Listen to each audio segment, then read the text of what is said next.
देखिए सर, अगला टॉपिक हम स्टार्ट कर रहे हैं मॉडर्न अलजेब्रा। ठीक है, तो मॉडर्न स्टार्ट करने से पहले मैं एक क्वेश्चन ले रहा हूँ फंक्शन का, बाकी इसको डिटेल में रियल में देखेंगे। दिया है, ये बड़ा इंपॉर्टेंट क्वेश्चन है, पूछा जाता है एग्जाम में। If a function f such that R tends to R defined by, किस तरीके से डिफाइन है, एफ एक्स बराबर एक्स स्क्वायर, देन फाइंड, आपसे कह रहा है एफ इनवर्स ऑफ 9 निकालो, एफ इनवर्स ऑफ -9 निकालो, एफ एक्स बराबर, ये पहला क्वेश्चन था। हाँ सर, दूसरा क्वेश्चन इसी में मैंने लिखा है, एफ एक्स बराबर यदि एक्स स्क्वायर प्लस 1 हो जाए तब आप ये फाइंड करो, ये आपको निकालने के लिए कह रहे हैं। तो देखिए इस क्वेश्चन को करते हैं, हम सॉल्व करने की कोशिश करते हैं।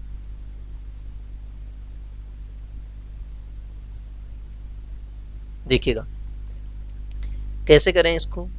एफ एक्स बराबर हमें गिवन है, पहले क्वेश्चन को ले रहा हूं मैं, पहले पार्ट को। एफ एक्स बराबर जिसमें क्या गिवन है, एक्स स्क्वायर गिवन है, दिया है ना, एफ एक्स बराबर एक्स स्क्वायर दिया है। मुझे निकालना क्या है, एफ इनवर्स ऑफ 9।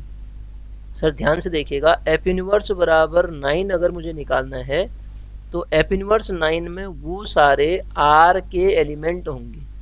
अगर यहाँ से यहाँ मैपिंग एफ है तो यहाँ से यहाँ क्या होगी, एफ इनवर्स होगी ना, तो यहाँ का एलिमेंट होगा वो है, वो सारे एक्स होंगे, आर का मेंबर, सच दैट जो क्या दे रहे होंगे, एफ एक्स रखने पे 9 दे रहे होंगे। तो सर वो कौन मेंबर होंगे, वो सारे रियल नंबर होंगे। ध्यान से समझो, सच दैट जो एक्स स्क्वायर बराबर 9 दे रहे होंगे, वो सारे रियल नंबर कितने हो सकते हैं, -3 और 3 ही तो होंगे जिनका स्क्वायर 9 आएगा, और दोनों रियल नंबर हैं, तो इसका मतलब इसका इनवर्स जो हो जाएगा इतना हो जाएगा। इसी प्रकार दूसरा क्वेश्चन, इसी का सेकंड पार्ट देखो, एफ इनवर्स ऑफ -9 रखा जाएगा तो डेफिनेशन ऐसे ही निकल के आएगी, x belongs to r such that x square बराबर -9। क्या पॉसिबल है ऐसा, बिल्कुल पॉसिबल नहीं है, किसका स्क्वायर -9 आ सकता है। ठीक है, तो इसका मतलब एफ इनवर्स ऑफ -9 क्या हो जाएगा, 5 हो जाएगा। एफ इनवर्स ऑफ 9 क्या हो जाएगा, 3, -3। एफ इनवर्स ऑफ -9 क्या हो जाएगा, 5। इसी प्रकार अगला क्वेश्चन देखता हूं मैं, सेकंड क्वेश्चन में देखिएगा, एफ एक्स बराबर मुझे क्या गिवन है, एफ एक्स बराबर गिवन है एक्स स्क्वायर प्लस 1। तो मुझे निकालने के लिए कहा गया है एफ इनवर्स ऑफ -3। तो एफ, ये भी मैपिंग आर से आर में ही डिफाइन है सर, ध्यान दीजिएगा। एफ इनवर्स ऑफ -3 के अंदर वो सारे रियल नंबर आएंगे जिनमें एफ एक्स रख के वैल्यू कितनी आएगी, -3। तो ये कौन से नंबर, वो सारे नंबर होंगे रियल नंबर जो एक्स स्क्वायर प्लस 1 रख के वैल्यू क्या दे रहे होंगे, -3। मतलब ये वो नंबर होंगे जो एक्स स्क्वायर बराबर क्या दे रहे होंगे, माइनस का, इस साइड जाएगा तो कितना हो जाएगा, -4।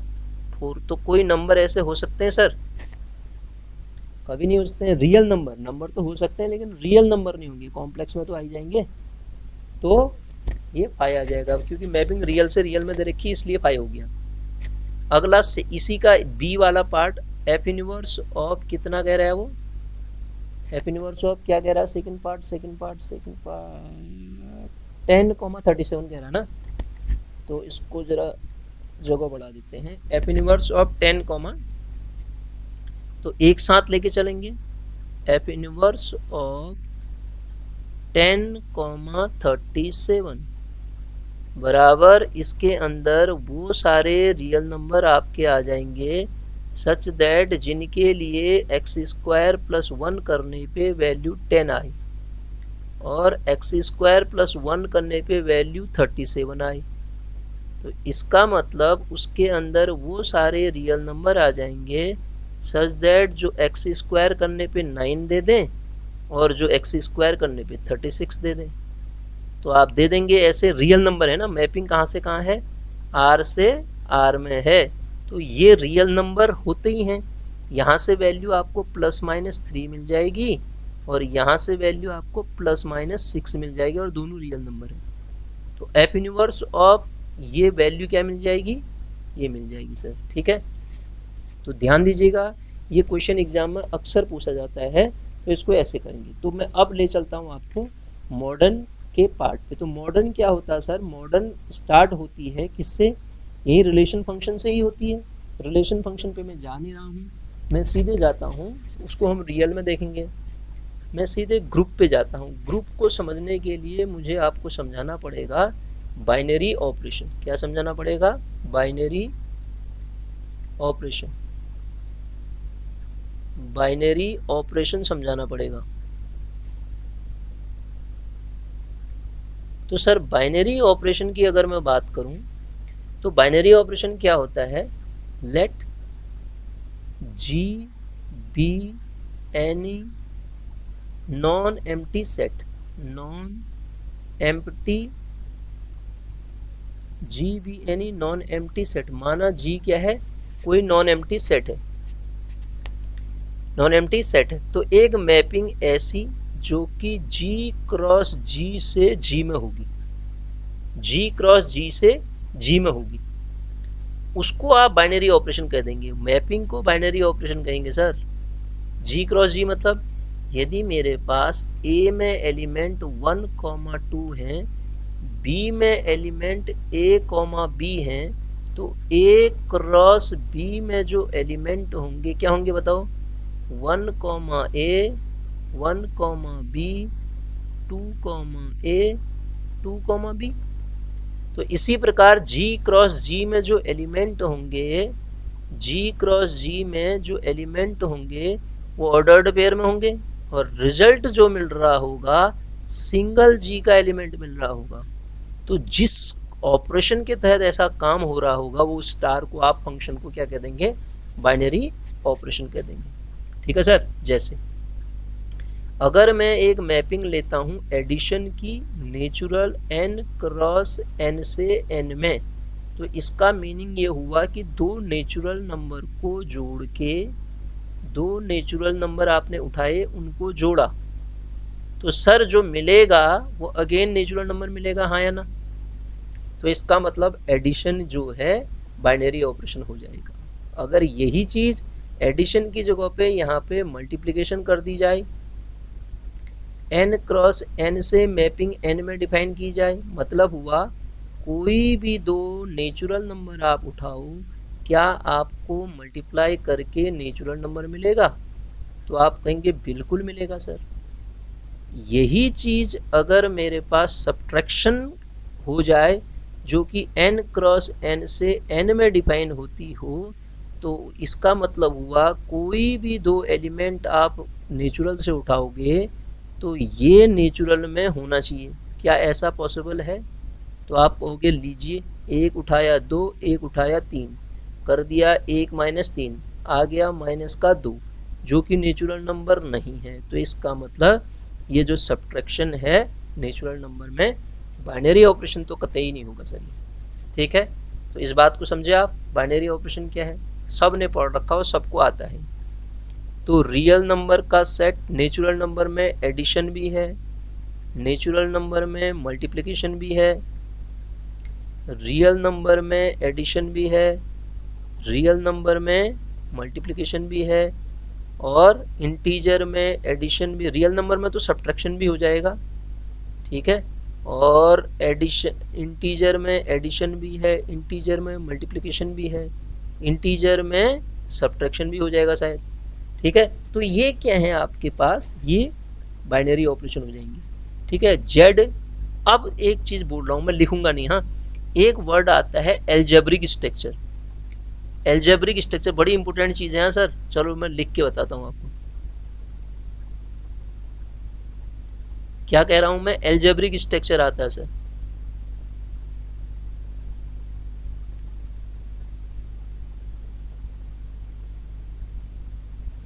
Algebraic structure, sir algebraic structure किसे कहते हैं? कोई भी नॉन एम्प्टी सेट, लिख रहा हूं मैं, ए non empty set, non empty. Non empty क्यों कह रहा हूं? कुछ ना कुछ एलिमेंट होने चाहिए ना। Non empty set together,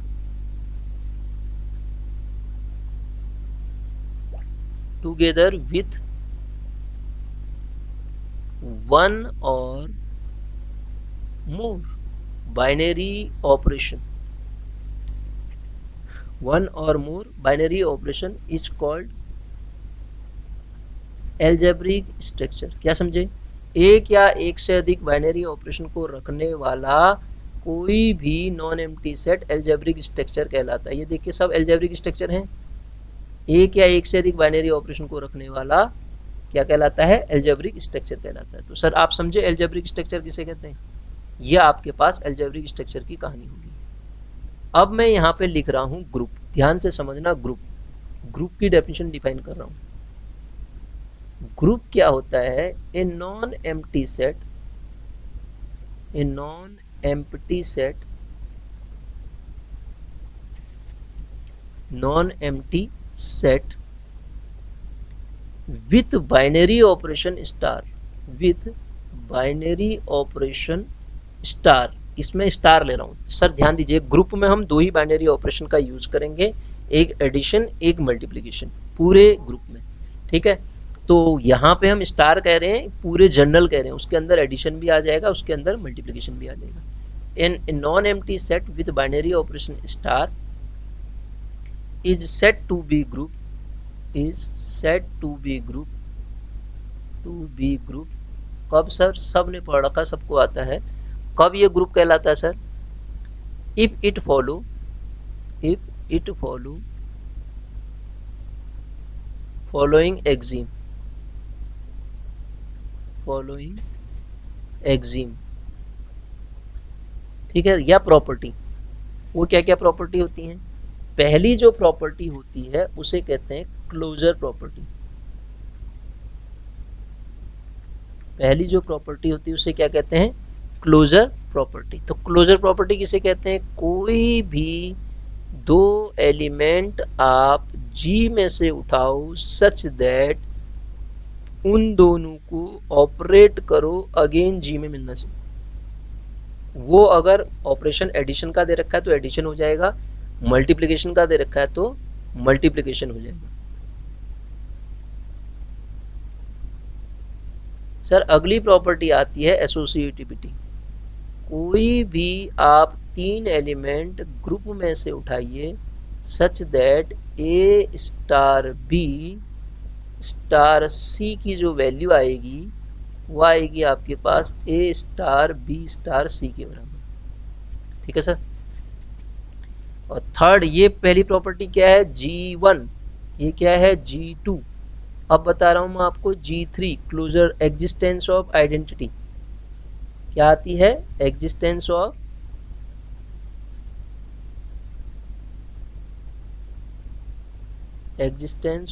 identity.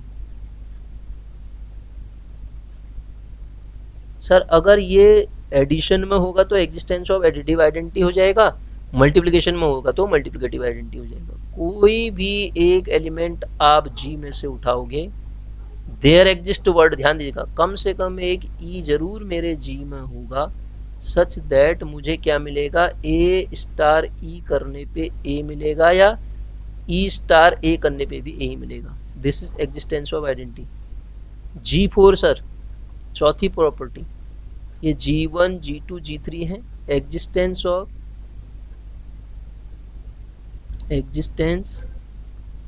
Of inverse.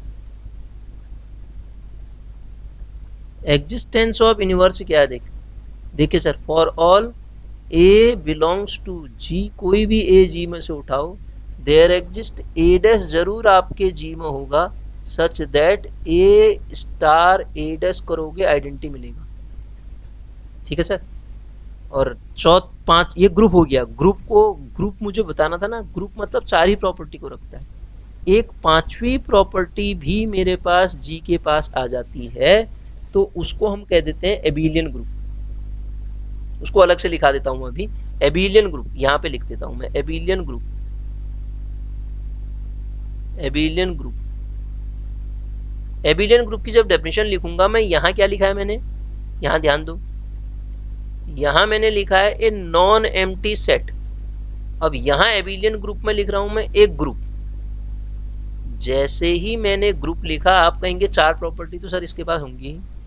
A group is set to be abelian group कब? If for all a comma b, आप जी में से उठाओ ए स्टार बी बराबर बी स्टार ए मिले। ठीक है सर। अब जो मैं आपको बात बता रहा हूँ उसको समझिएगा। ये तो प्रॉपर्टी होगी, ग्रुप भी हो गया मेरे पास, मैंने एबिलियन ग्रुप भी डिफाइन कर दिया। अब सुनिएगा, केवल एक ही प्रॉपर्टी को रखने वाला जो सेट होता है ना, उसको ग्रुपॉइड कहते हैं सर। क्या कहते हैं? A non empty set containing only closure property is known as groupoid. इसको क्या कह देते हैं? ग्रुपॉइड, या दूसरे वर्ड में क्वासी ग्रुप या ग्रुपॉइड।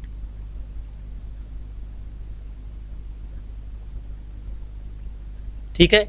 नॉन एम्प्टी सेट केवल क्लोजर प्रॉपर्टी को रखे, क्लोजर और एसोसिएटिव को रखने वाला कहलाता है सेमी ग्रुप, आप नोट्स में लिख लेना।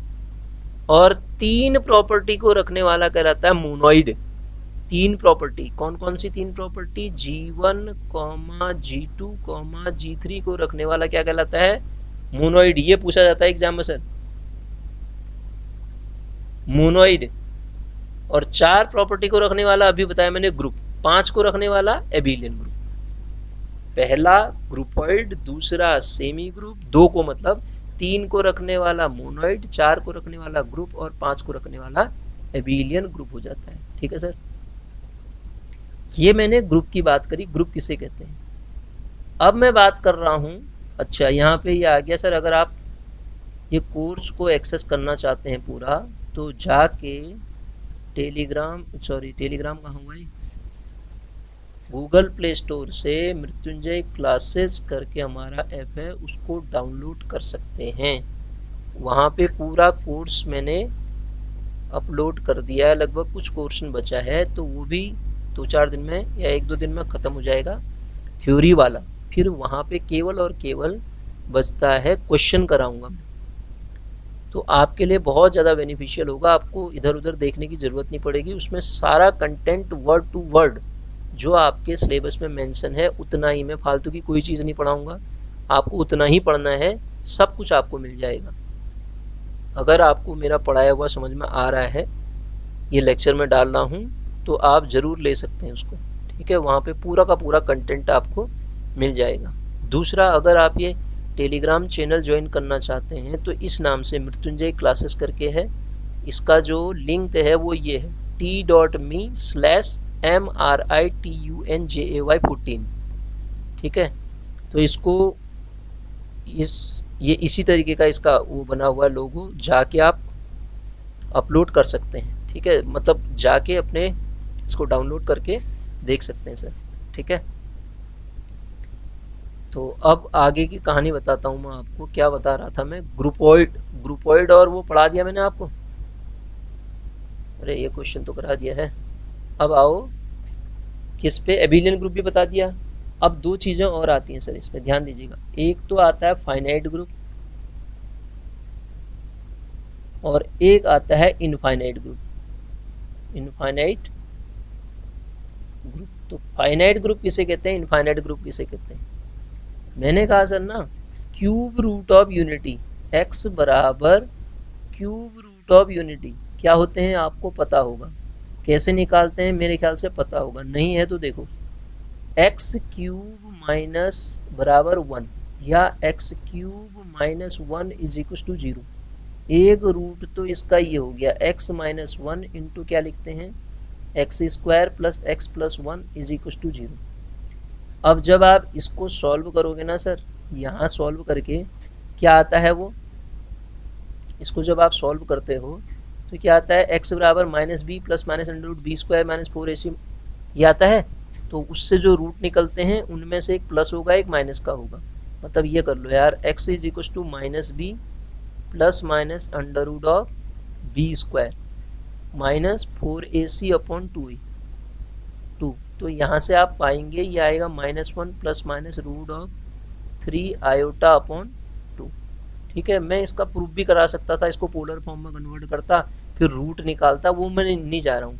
तो आप डायरेक्ट ये मान लो कि यहाँ से आपके पास एक आता है ओमेगा और दूसरे को लिखते हैं ओमेगा स्क्वायर, क्योंकि इसका स्क्वायर करोगे ये मिल जाएगा। इसमें से दो रूट आए ना, एक आया -1 प्लस रूट 3i अपॉन 2 एक आया यहाँ पे माइनस, तो एक omega square. These are cube root of unity, ये क्या है, क्यूब रूट ऑफ यूनिटी। इसी प्रकार nth रूट ऑफ यूनिटी भी निकाल सकते हैं आप। तो ये एक ग्रुप होता है। इसी प्रकार फोर्थ रूट ऑफ यूनिटी क्या होंगे सर, x की पावर 4 बराबर 1, तो इसको कैसे लिख सकता हूँ, x square minus 1 into x square plus 1 is equal to 0। तो x बराबर यहाँ से प्लस माइनस 1, यहाँ से x बराबर प्लस माइनस आयोटा। तो plus minus 1 plus minus iota ये जो है फोर्थ रूट ऑफ यूनिटी है। क्या है, फोर्थ रूट ऑफ यूनिटी। तो ये भी एक ग्रुप होता है मल्टीप्लिकेशन में, ये भी ग्रुप होता है मल्टीप्लिकेशन में, तो इसे कह देते हैं हम फाइनाइट ग्रुप। तो इनफाइनाइट ग्रुप का एग्जांपल बताओ कहोगे आप, तो मैं कह दूंगा इंटीजर का सेट एडिशन में ग्रुप बनाता है, रियल नंबर का सेट एडिशन में ग्रुप बनाता है, कॉम्प्लेक्स नंबर का सेट एडिशन में ग्रुप बनाता है। तो ये सब क्या है, इनफाइनाइट ग्रुप के एग्जाम्पल है। इनफाइनाइट मतलब कार्डिनलिटी से रिलेटेड है, मतलब नंबर ऑफ एलिमेंट से रिलेटेड है। ग्रुप में जो नंबर ऑफ एलिमेंट होंगे उसके अकॉर्डिंग मैं ग्रुप को फाइनाइट और इनफाइनाइट कहता हूँ सर। ठीक है, अब आता हूँ मैं कुछ प्रॉपर्टी पे, डायरेक्ट बताऊंगा, कोई प्रूफ नहीं, प्रूफ करेंगे नहीं हम यहाँ पे।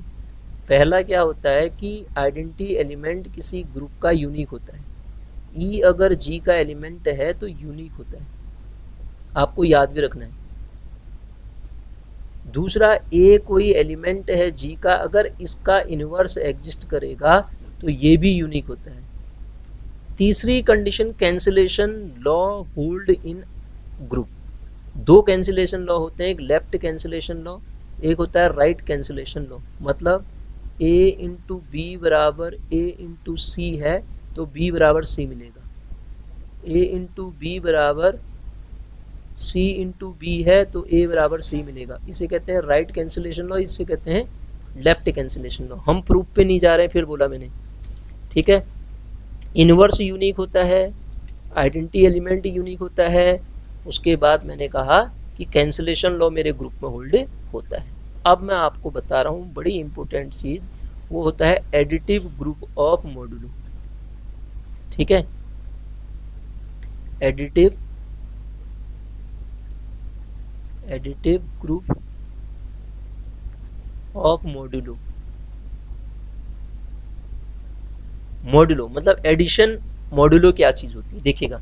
एडिशन मॉडुलो इस तरीके से डिफाइन होता है, ए और बी को ऐड करते हैं, एम से भाग करते हैं, जो रिमाइंडर आता है वो लिख देते हैं।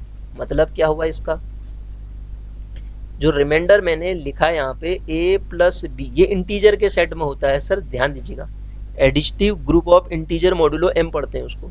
यदि ए और बी आपने कोई दो आर्बिट्री इंटीजर लिए और m एक फिक्स्ड पॉजिटिव इंटीजर लिया, m क्या है, एक फिक्स्ड पॉजिटिव इंटीजर लिया, तो a plus b mod m बराबर r आता है। r को कहते हैं आप रिमाइंडर, जो कि हमेशा m से छोटा होगा। मतलब मान लेते हैं कोई सेट ऐसा था। अच्छा, पहले मैं इसको बताने से पहले आपको बताऊं, इसको zn से अगर मैं डिनोट करता हूं तो ध्यान दीजिएगा, a 1 0 1 2 up to and so on n-1 set addition modulo n पे ग्रुप बनाता है हमेशा, याद रखना है आपको।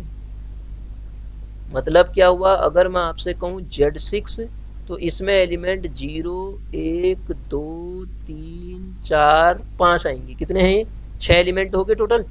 तो ये n-1 तक का हमेशा एडिशन मॉडुलो n पे ग्रुप बनाएगा, ये एडिशन मॉडुलो 6 पे ग्रुप बनाएगा। कैसे बनाएगा वो भूल जाओ अभी, देखिए। अब इसकी डेफिनेशन यहाँ से समझाता हूँ मैं, इससे उठा के बताता हूँ आपको। यदि इस सेट के कोई दो एलिमेंट मैं उठाता हूँ, उनको मैं जोड़ता हूँ, यहाँ पे m क्या है, 6 है। देखो मैंने क्या बताया आपको, ये इंपॉर्टेंट चीज़ है सर, ये वाली जो मैंने यहाँ पे लिखी है इसको ध्यान रहे। Zn जो है n-1 तक के नंबर आएंगे 0 को इंक्लूड करते हुए, टोटल n होंगे, वो हमेशा एडिशन मॉडुलो n पे ग्रुप बनाता है। तो इसी प्रकार ये एडिशन मॉडुलो 6 पे ग्रुप बना रहा है। अब मॉडुलो सिस्टम पढ़ा रहा हूँ मैं तुमको, देखो 3 और 4 को जोड़ो और 6 से भाग करो, जो रिमाइंडर आएगा वो लिख दो। 7 आता है, 7 को 6 से भाग करोगे, जाता है एक बार, तो एक बार 6 लिखोगे, रिमाइंडर 1 आएगा, तो आंसर कितना आ जाएगा, 1 आ जाएगा। यदि मैं 1 और 4 लिखता फिर 6 से भाग करता तो 5 में तो 6 का भाग नहीं जाता है, तो जितना इन दोनों का सम आ जाएगा वो डायरेक्ट हम लिख देंगे। मतलब अब जरा सा डेफिनेशन को और मॉडिफाई करें तो वो कहता है कि a plus b mod m को आप a प्लस बी ही लिख देना यदि इनका जोड़ क्या आए लेस देन m आए, और r लिख देना यदि इनका जोड़ m और m से बड़ा है। जैसे देखो 2 और 3 को जोड़ के 6 से छोटा आता है तो a प्लस बी मॉड 6 बराबर इन दोनों को जो जोड़ के आएगा वही लिख देना कहता है वो, a प्लस बी क्योंकि m से छोटा है, a प्लस बी ही आंसर आ जाएगा। और यदि 3 प्लस 5, दूसरा ले लेता हूँ, ये तो मैंने डिफाइन ही कर दिया, 3 प्लस 5 मॉड 6, 3 और 5 को जोड़ के 8 जो कि 6 से बड़ा है, तो तब भाग देना, क्योंकि इसमें तो भाग ही नहीं जाएगा ना, तब आप भाग देना, एक बार जाएगा और 2 रिमाइंडर आएगा तो इसका आंसर 2 लिख दोगे। समझ में आ गया सर? तो जैसे a plus b mod m आपने पढ़ा उसी प्रकार आप पढ़ेंगे a into b mod m, उसमें भी क्या होगा, यही होगा, a और b को मल्टीप्लाई करोगे m से भाग करोगे, जो आएगा और रिमाइंडर लिखोगे। जैसे मैंने ऊपर लिखा है zn ऐसी zp where p is prime, गौर से सुनना मेरी बात को, p इज प्राइम। तो ये जो सेट यहाँ पे लिख रहा हूँ मैं, सेट क्या लिख रहा हूँ, zp में 1 जीरो नहीं होगा, इसमें 2 3 up to and so on p minus 1 तक के एलिमेंट एडिशन मॉड्यूलो p पे ये ग्रुप बनाएंगे वेयर p इज प्राइम। मतलब z2 ग्रुप होगा, यस होगा। अगर एडिशन मॉड्यूलो कहता तो z2 को मैं बोलूँगा z2 बराबर 0,1 होगा sir, m-1। Addition modulo z3 पूछा जाए 0 1 2 होगा। अगर पूछा जाए z2 with respect to multiplication modulo तो आप लिखेंगे 1। z2 के अंदर क्या आएगा, ये p प्राइम है ना, खाली p-1 तक एलिमेंट आएंगे, मतलब 1 आएगा, 0 नहीं आएगा, यहाँ ध्यान देना। z3 कहूँ मैं आपसे तो ये मल्टीप्लिकेशन में ग्रुप बनाएगा नहीं बनाएगा, z3 कहूँ तो 1,2 आ जाएगा, ये भी मल्टीप्लिकेशन में ग्रुप बनाएगा सर। कैसे बनाएगा मैं दिखाता हूँ। अब देखो यहाँ से बड़ी इंटरेस्टिंग चीज़ निकल के आई, यहीं से बता देता हूँ। किसी भी सेट को ग्रुप होने के लिए एटलीस्ट एक एलिमेंट ही काफ़ी है, आइडेंटिटी एलिमेंट। क्वेश्चन बन सकता है ग्रुप होने के लिए मिनिमम नंबर ऑफ एलिमेंट की आवश्यकता, कितने एलिमेंट की आवश्यकता, 1। ये ग्रुप है क्या, देखो क्लोजर प्रॉपर्टी, मतलब कोई भी 2 एलिमेंट उठाओ, इनको मल्टीप्लाई करो, 3 से भाग करो, 2 इसमें बिलोंग कर रहा है, क्लोज्ड हो गया, एसोसिएटिव हो जाएगा। आइडेंटिटी है इसमें मल्टीप्लिकेटिव, यस, 1 का इनवर्स 1, 2 का इनवर्स 2 को किससे मल्टीप्लाई करूँ, 3 से भाग करके 1 आए, 2 दूना 4, 4 को 3 से भाग करोगे, सेल्फ इनवर्स होगी, तो ये एबिलियन भी हो जाता है। बाद में पढ़ेंगे इसको, एबिलियन क्या चीज़ होती है, मतलब कैसे एबिलियन हो रहा है, मैं कैसे सीधे बोल दे रहा हूँ, ठीक है। तो इसमें क्या समझाया मैंने आपको, मैंने समझाया कि आपका ग्रुप क्या है। ग्रुप क्या है मतलब ग्रुप के साथ साथ मैंने एडिशन मॉड्यूलो आपको बताया और मल्टीप्लिकेशन मॉड्यूलो मैंने आपको बताया। अब मैं लेके चलता हूँ आपको, मैंने कौन कौन से एक तो आपको बड़ा इंपॉर्टेंट ZP बताया मैंने, और एक ZN के बारे में बताया, ठीक। जैसे क्यूब रूट ऑफ यूनिटी होते हैं वैसे ही 5th root of unity, 4th root of unity, ये सब होते हैं सर, इस बात का ध्यान रखें, ठीक है। तो अब एक बड़ी इंपॉर्टेंट चीज़ बता रहा हूँ, इससे रिलेटेड एक क्वेश्चन एग्जाम में पूछा गया था एक बार, ठीक है। वो क्या है, n क्रॉस n की मैट्रिसेस का कलेक्शन, mn लिखता हूँ तो इसका मतलब aij, इसके अंदर n क्रॉस n टाइप के एलिमेंट आते हैं, मतलब n क्रॉस n की मैट्रिसेस बनेंगी, जहाँ पे ये aij जो होगा ना सर, कहाँ कहाँ बिलोंग करेगा, इस बात को समझना। हाँ, या तो रियल हो सकता है, ये कॉम्प्लेक्स भी हो सकता है, लेकिन ये हमेशा ग्रुप बनाएगा सर, हमेशा ग्रुप बनाएगा। लेकिन सर ये ग्रुप किस में बनाएगा, complex infinite non abelian group होगा ये, विथ रिस्पेक्ट टू, मैंने पूरा बोला ही नहीं, इनफाइनाइट क्यों कह रहा हूँ, क्योंकि इसके अंदर इनफाइनाइट एलिमेंट आएंगे, ऐसे कितने रियल नंबर होंगे जिससे ऐसी मैट्रिक्स बना सकते हो infinite? Infinite non abelian group. Non एबिलियन क्यों हुआ? ये मैट्रिसेस का पहला लेक्चर देख लो आप। नॉन एबिलियन वर्ड क्यों होता है? 2x2 की मैट्रिक्स जरूरी नहीं कि कम्यूटेटिव हो, लेकिन सर इसके अंदर अगर ए आई जे बिलोंग कर गया इंटीजर से तो ये ग्रुप नहीं बनाएगा। मैं आपको एक एग्जांपल लेके बताता हूँ। ए कोई एलिमेंट लेके चलता हूँ 1 2 3 4, 2x2 की, n×n की मैट्रिक्स है ना, तो ये 2x2 की आपने मैट्रिक्स बनाई। जब मैं आपसे कहूँगा ए इनवर्स निकालो तो ए इनवर्स क्या होगा? Adjoint of a upon determinant of a. इससे पहला लेक्चर मैंने जो डाल रखा है ना, उसमें ये 2x2 की मैट्रिक्स का इनवर्स निकालने का तरीका बताया था। 1 अपॉन डिटरमिनेंट, ये डायगोनल की एंट्री को क्या कर दो, बदल दो, 4 और 1 कर दो, और यहाँ पे माइनस कर दो, -3, तो इन्वर्स हो गया। 4 - 3 करोगे, सॉरी 6 करोगे, 4 - 6 माइनस का 2, 1/2, तो -1/2 का मतलब -2 -1, और ये 3/2, 1/2, ऐसा ही तो आएगा शायद। सही लिखा मैंने? ये कितना आएगा यार? 4, अगर मैट्रिक्स में ये लेता हूँ तो 4 - 6 ही तो आएगा सर। हाँ सही है, 4 - 6 मतलब -2 ही तो आएगा इसका इन्वर्स। ठीक है, तो देखो अब ये जो एलिमेंट हैं क्या सब इंटीजर मिल रहे हैं आपको, जबकि आप ए आई जे को इंटीजर लेके चले थे? तो नहीं मिल रहे ना, तो this is not belongs to, उस सेट में बिलोंग नहीं करेगा ये। अगर मैं आपसे कहूँ M2 बराबर ए आई जे n×n की matrix such that A I J belongs to integer, तो ये with respect to multiplication group नहीं बनाएगा सर। क्यों नहीं बनाएगा? प्रूफ कर दिया मैंने, देखो ग्रुप नहीं बनाएगा। अब मैं जो बात बोल रहा हूँ उसको ध्यान से समझिएगा। अभी मैंने बताया आपको क्या Z6 ग्रुप बनाता है, यस अभी तो पढ़ा है मैंने। With respect to addition modulo बनाएगा, मल्टीप्लिकेशन में तो ZP बनाता है। और इसके अंदर एलिमेंट कैसे होते हैं? 2 3 4 5 तक के एलिमेंट होते हैं। एडिशन मॉड्यूलो 6 पे ही क्या बनाता है? ग्रुप बनाता है।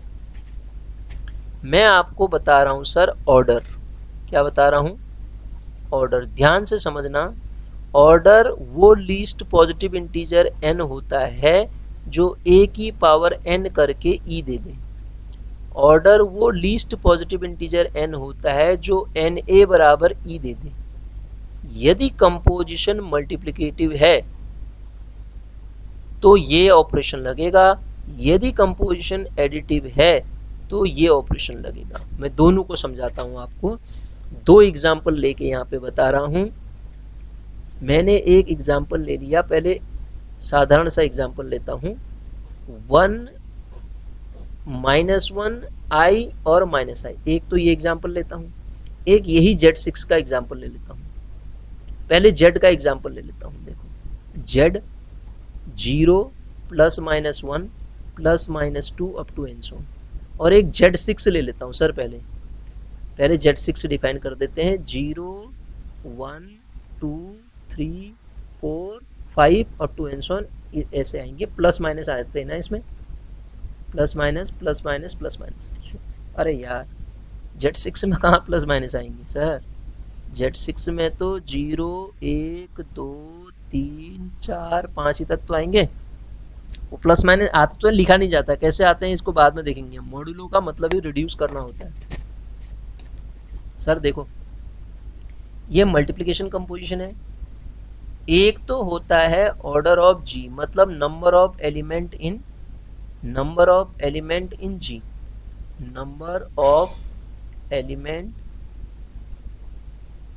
इन जी। इसके अकॉर्डिंग आप ग्रुप को 2 तरीके से कहते हैं, एक तो कहते हैं फाइनाइट ग्रुप, एक कहते हैं इनफाइनाइट ग्रुप।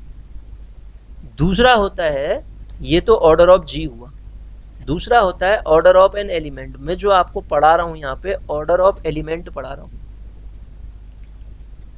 मल्टीप्लिकेटिव कंपोजिशन होगा तो 1 की क्या लीस्ट पावर करूँ, मुझे 1 मिल जाए, 1 ही मिलेगा। आइडेंटिटी का ऑर्डर हमेशा 1 होता है सर। -1 की सबसे छोटी पावर कौन होगी जो आइडेंटिटी 1 देगी? 2 होगी, तो ऑर्डर कितना हो जाएगा? 2। i की पावर 4 भी 1 मिलता है, i की पावर 8 भी 1 मिलता है, तो ऑर्डर 8 नहीं होगा, 4 होगा। क्यों? क्योंकि सबसे छोटा पॉजिटिव इंटीजर जो ऐसा काम करता है पावर n करने पे आइडेंटिटी दे देता है। आइडेंटिटी यहाँ क्या है? 1 है। -i की भी पावर 4 करके मुझे 1 मिलता है, तो ऑर्डर ऑफ -1 भी क्या हो जाएगा मेरा? 4 हो जाएगा। इसे क्या कहते हैं? ऑर्डर कह देते हैं। समझ आ रही बात? किसके लिए लिखा है मैंने? मल्टीप्लिकेशन के रिस्पेक्ट में। इसी प्रकार यहाँ पे लगाओ, आप यहाँ देखो, मैं 2 का ऑर्डर चेक करना चाह रहा हूँ, तो 2 को कितनी बार ऐड करूँ? यहाँ खाली एडिशन नहीं होगा, उसमें मॉड्यूलो भी लगेगा। मॉड्यूलो कितना दे रखा है? 6। सिस्टम का मॉड्यूलो 6 है कि मुझे 0 मिले, क्योंकि इसकी आइडेंटिटी क्या है? 0 है। तो 2 को 3 बार ऑपरेट करके आपको 0 मिलेगा, हाँ या ना? सबसे कम बार 2 धन 2 धन 2, 6 को 6 से भाग करो, 0 आया नहीं आया? मॉड्यूलो का मतलब अभी तो पढ़ाया था यार, 6 को 6 से भाग करो, एक बार जाएगा, रिमाइंडर 0 आएगा, तो इसका ऑर्डर कितना हो जाएगा? 2 का 3 हो जाएगा। इसी प्रकार 3 का ऑर्डर देखो, 3 को कितनी बार ऐड करके मॉड लगाऊं कि 0 मिले? 2 बार, तो 3 का ऑर्डर 2 हो जाएगा इसके अंदर। 4 का ऑर्डर, 4 को 3 बार ऑपरेट करो। 5 का ऑर्डर, 5 को 6 बार करना पड़ेगा मिनिमम, तो ऑर्डर हो गया। तो सर ये ऑर्डर की डेफिनेशन मैंने एडिशन और मल्टीप्लिकेशन में तो दोनों बताई। अब बड़ी इंपॉर्टेंट चीज़ बताता हूँ मैं आपको, यदि कोई नंबर ऐसा एग्जिस्ट ही ना करे जो इस कंडीशन को फुलफिल करता हो, तो आप उस केस में एलिमेंट का ऑर्डर या इनफाइनाइट कह देते हैं या 0 कह देते हैं। उसका मैं आपको एग्जाम्पल यहाँ पे बता रहा हूँ। मैंने लिखा set of integer. Set of integer क्या होता है सर? 0 + -1 + -2 + -3 अप टू एन सो। अब आप देखो, मैंने कहा आइडेंटिटी का ऑर्डर तो सर हमेशा 1 होता है, तो इसका मतलब 0 का ऑर्डर तो हमेशा क्या मिलेगा? 1 मिलेगा, उसमें कोई शंका ही नहीं है। अब आप मुझे बताओ, इस 1 0 के अलावा इसके पास ये ग्रुप भी बनाता है ना, एडिशन में ग्रुप बनाता है। Z + is group, abelian group होता है। क्या होता है? एबिलियन ग्रुप होता है। तो आप मुझे बताओ कि इसमें अगर आप एलिमेंट 2 उठाते हो, 1 भी उठा सकते हो, 2 को कितनी बार जोड़ूं कि मुझे 0 मिले? कभी नहीं मिलेगा। 1 को कितनी बार मैं जोड़ूं कि मुझे 0 मिले? कभी नहीं मिलेगा। तो इसका मतलब इन, ध्यान से सुनना, सेट ऑफ इंटीजर के सेट में x = 0 के अलावा एक्सेप्ट 0 एवरी एलिमेंट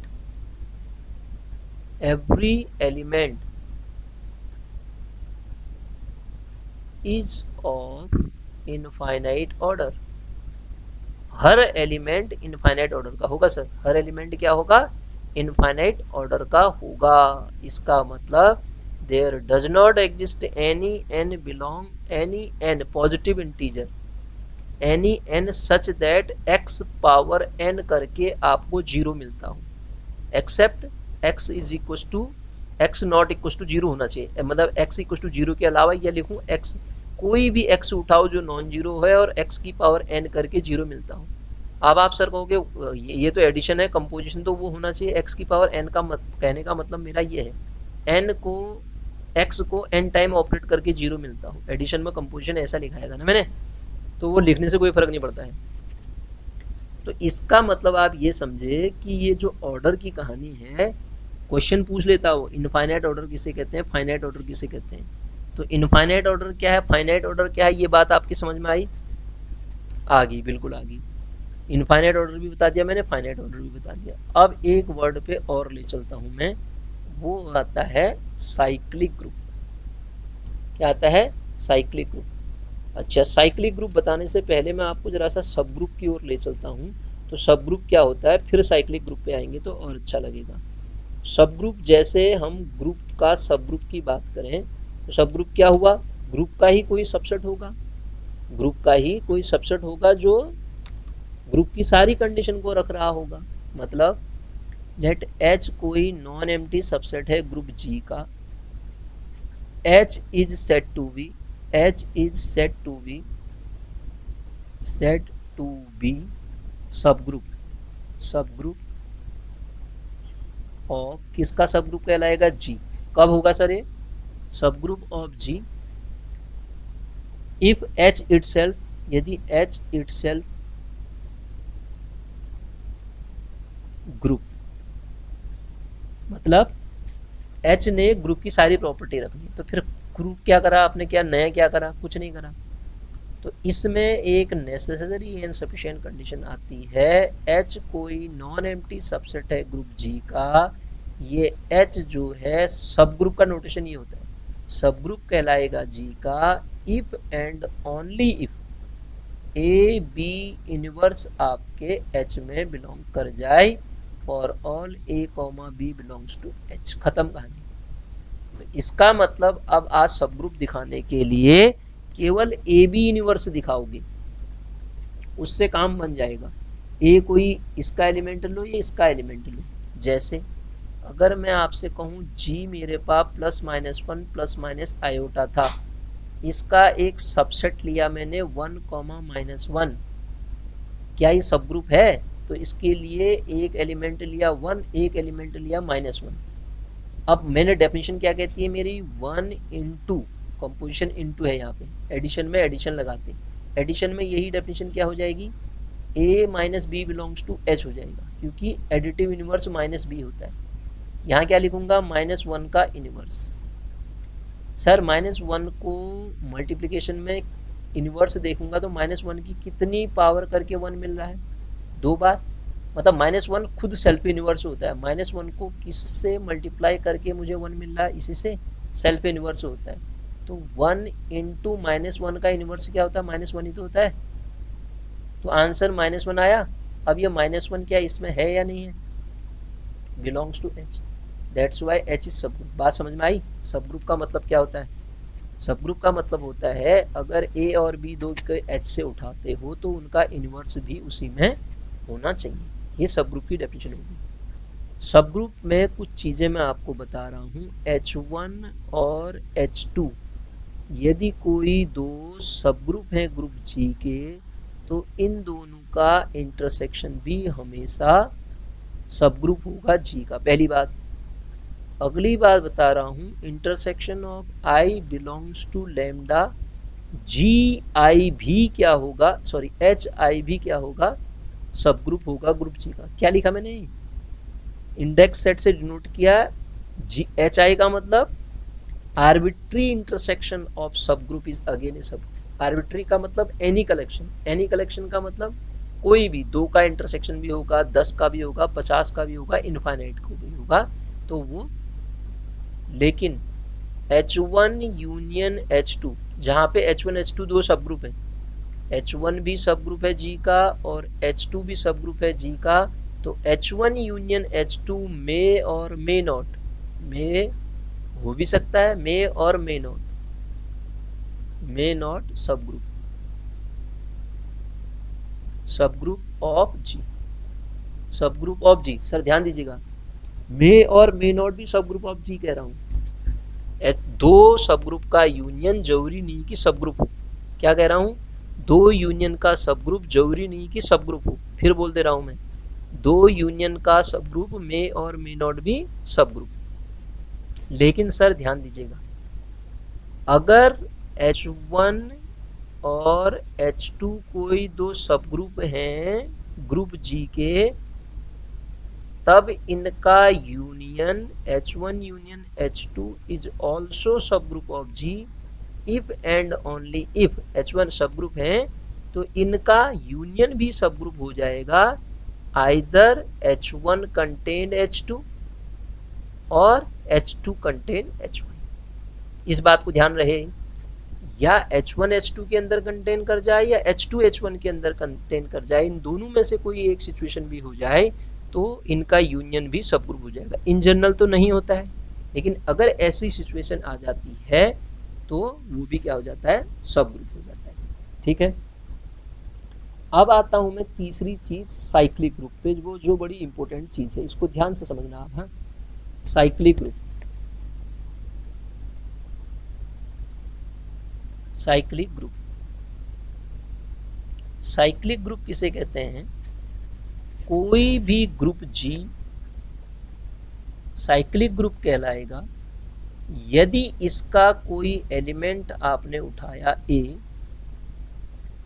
और कोई भी एलिमेंट इस जी में से उठा रहे हो, हर एलिमेंट इस ए की पावर के फॉर्म में लिखा जाए। क्या कहा?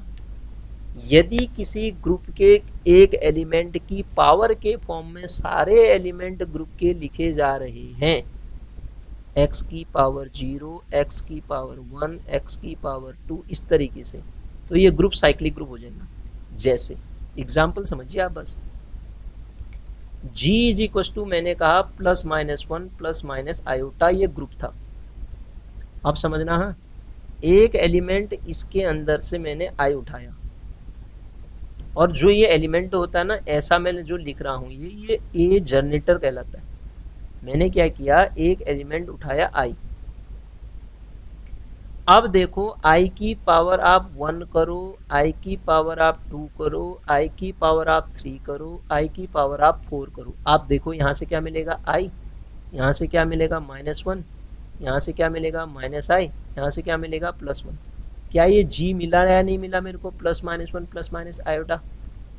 अगर ग्रुप का कोई एलिमेंट ग्रुप के सारे एलिमेंट को जनरेट कर दे, या उस एलिमेंट की पावर के फॉर्म में सारे एलिमेंट लिखे जाएं, तो जो एलिमेंट ऐसा काम कर रहा है वो जनरेटर कहलाएगा, और वो ग्रुप क्या कहलाएगा, साइक्लिक ग्रुप कहलाएगा सर, साइक्लिक ग्रुप कहलाएगा। अब दूसरी चीज इसमें इंपॉर्टेंट बताता हूँ मैं आपको, अगर कोई ग्रुप साइक्लिक ग्रुप है और ए उसका जनरेटर है, मेरी बात को गौर से सुनना, अगर कोई ग्रुप साइक्लिक ग्रुप है और ए उसका जनरेटर है, तो उसका इन्वर्स भी उसका जनरेटर होगा।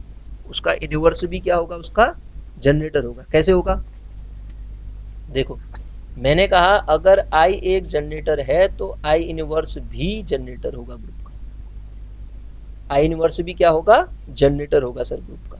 अब यहां से एक कंडीशन निकल के आती है, जनरेटर हम कैसे निकालें, जनरेटर हम कैसे निकालें, ऑर्डर दे देगा वो। तो जनरेटर निकालने के लिए तरीका बताता हूं मैं आपको, नंबर ऑफ जनरेटर निकालने का तरीका बता रहा हूं, तो ध्यान से मेरी बात को समझना। जैसे पहले एक ग्रुप लेके चलता हूं मैंने कहा a, a² a³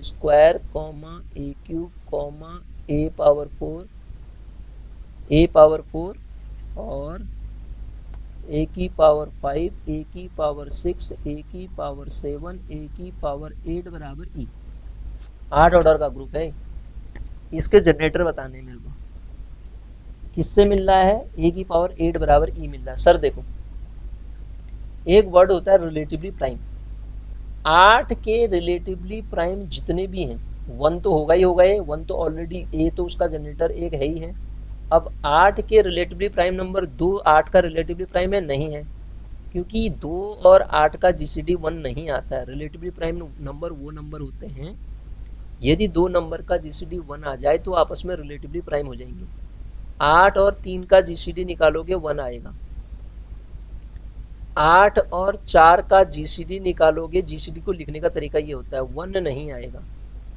8 और 5 का जीसीडी निकालोगे 1 आएगा। 8 और 6 का जीसीडी 1 नहीं आएगा।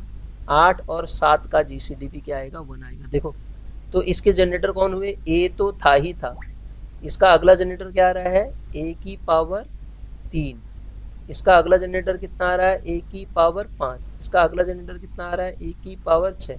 अगला जनरेटर कितना आ रहा है, a⁴ 7। 1 2 3 4 5। तो इसके जनरेटर कितने मिल गए आपको, 5 इसके जनरेटर मिल गए। 5 तो नहीं आने चाहिए यार, गड़बड़ कहाँ हुई है।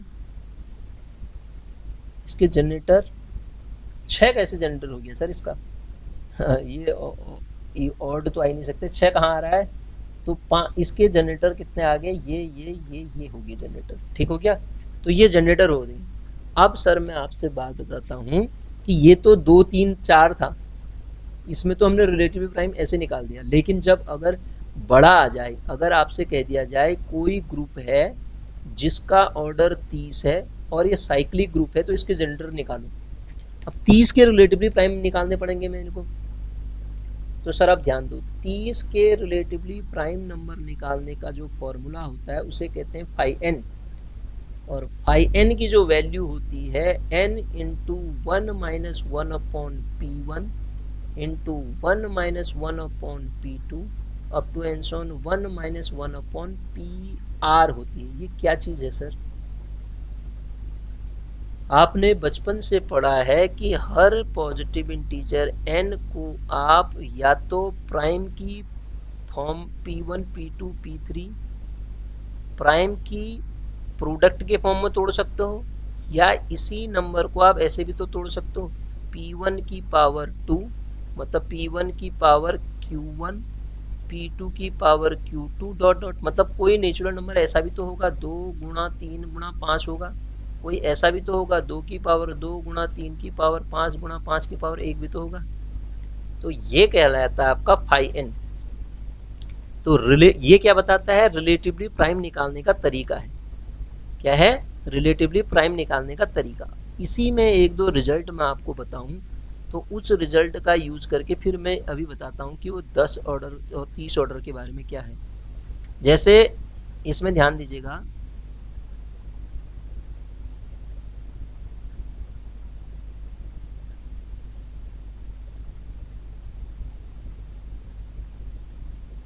मैं क्या कहना चाह रहा हूं, यदि मैं अभी वो 8 वाले का एग्जाम्पल बताता हूं। पहले 8 को आपने कैसे तोड़ा? 2 गुणा 2 गुणा 2, मतलब 2 गुणा 2 गुणा 2, 2 की पावर 3, ऐसे तोड़ा था। तो फाई 8 निकाल दो। फाई 8 कितना होगा? n कितना है? 8 गुणा, इसमें प्राइम नंबर कितने यूज हो रहे हैं? बेस को देखो, बेस को केवल एक ही यूज हो रहा है, तो 1 माइनस 1 अपॉन 2। जब सॉल्व करोगे 4 आएगा, 4 ही तो आ रहे थे, वो नंबर बताएगा ही आपसे। ये थोड़ा ना पूछेगा यार 100 अगर पूछ रहा है तो कौन कौन है, ये थोड़ा ना पूछेगा, वो नंबर ही तो निकालो कहेगा ना। ठीक है ना? आप मेरी बात समझ रहे हैं? अब समझिए, जैसे देखिए, यदि मेरे पास, गौर सुनना मैं क्या कहना चाह रहा हूं, यदि मेरे पास n कोई नंबर है ऐसा, तो मैंने ये निकाल दिया। अगर n फाई, में पहले कुछ वर्ड लिख रहा हूं, फाई m गुणा n बराबर मेरे पास फाई m गुणा फाई n हो जाएगा, यदि मेरे पास m और n जो है रिलेटिवली प्राइम है। इसका मतलब फाई 3 गुणा 4 को तो आप हमेशा फाई 3 गुणा फाई 4 लिख सकते हो। ठीक है? फाई 3 गुणा फाई 4 लिख सकते हो, क्योंकि 3 और 4 जो है रिलेटिवली प्राइम है। 3 और 4 रिलेटिवली प्राइम है। लेकिन फाई 6 गुणा 2 को आप फाई 6 गुणा फाई 2 नहीं लिख सकते हो। सर ये 2 और 6 रिलेटिवली प्राइम थोड़ा है। तो वो किसके लिए अप्लाई होता है? रिलेटिवली प्राइम की ये प्रॉपर्टी किसके लिए अप्लाई होती है? जब वो नंबर भी आपस में रिलेटिवली प्राइम हो जाएंगे। जैसे फाई 7 गुणा 2 मतलब फाई 14 को आप ऐसे तोड़ोगे, फाई 14 को आप ये तोड़ोगे, फाई 7 गुणा क्या लिख दोगे? फाई 2 लिख दोगे। अब ये कैसे निकालें? ये फॉर्मूला बता रखा है। दूसरा, यदि मेरे पास कोई नंबर प्राइम है, उसका मुझे फाई निकालना है, तो वो p माइनस 1 हो जाया करता है। क्या हो जाया करता है? p minus 1। मतलब यदि आपसे कहा जाए कि फाई 7 निकालो, तो 7 माइनस 1 बराबर 6 हो जाएगा। फाई 2 निकालो तो 2 माइनस 1 बराबर 1 हो जाएगा। फाई 3 निकालो तो 3 माइनस 1 बराबर 2 हो जाएगा। ये फाई निकालने का तरीका हो गया। अब मैं अपने जो क्वेश्चन था मेरा उसी पे आता हूँ। मैं तो आपको साइक्लिक पढ़ा रहा था ना, साइक्लिक ग्रुप पढ़ा रहा था ना, साइक्लिक ऐसा ही कुछ पढ़ा रहा था शायद। मैंने कहा रिलेटिवली प्राइम निकालने के लिए यूज करते हैं फाई एन। क्या यूज करते हैं? Phi n. अब मेरा क्वेश्चन सुनिएगा आप, कोई ग्रुप है cyclic group of order G, कोई साइक्लिक ग्रुप है, मतलब ए की पावर एन टाइप का है, जिसका ऑर्डर जो है 100 है। तो find number of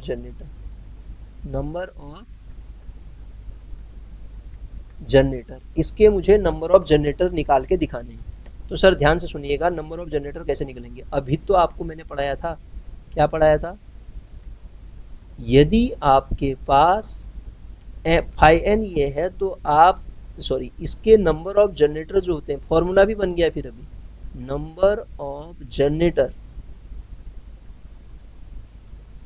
of a cyclic group, cyclic group के ही तो निकलेंगे यार generator. Cyclic group G is equal to phi n. Generator किसके निकलते हैं, जब ग्रुप साइक्लिक होगा तभी तो निकलेंगे।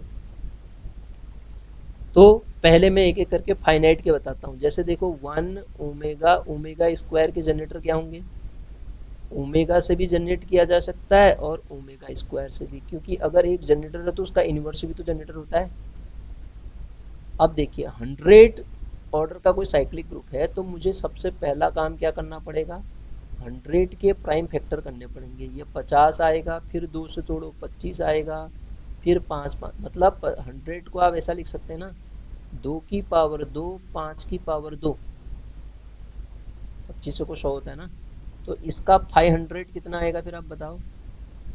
500 बराबर 100 तो यहाँ लिखोगे ही लिखोगे, इनटू क्या होता है 1 माइनस 1 अपॉन कौन सा प्राइम यूज हो रहा है, बेस देखो, केवल पावर कुछ भी आ जाए कोई फर्क नहीं पड़ेगा।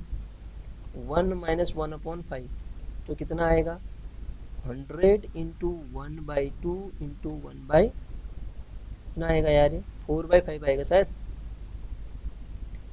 10, ये 10 चक्को 40। तो यहाँ से एक रिजल्ट बता देता हूँ मैं आपको।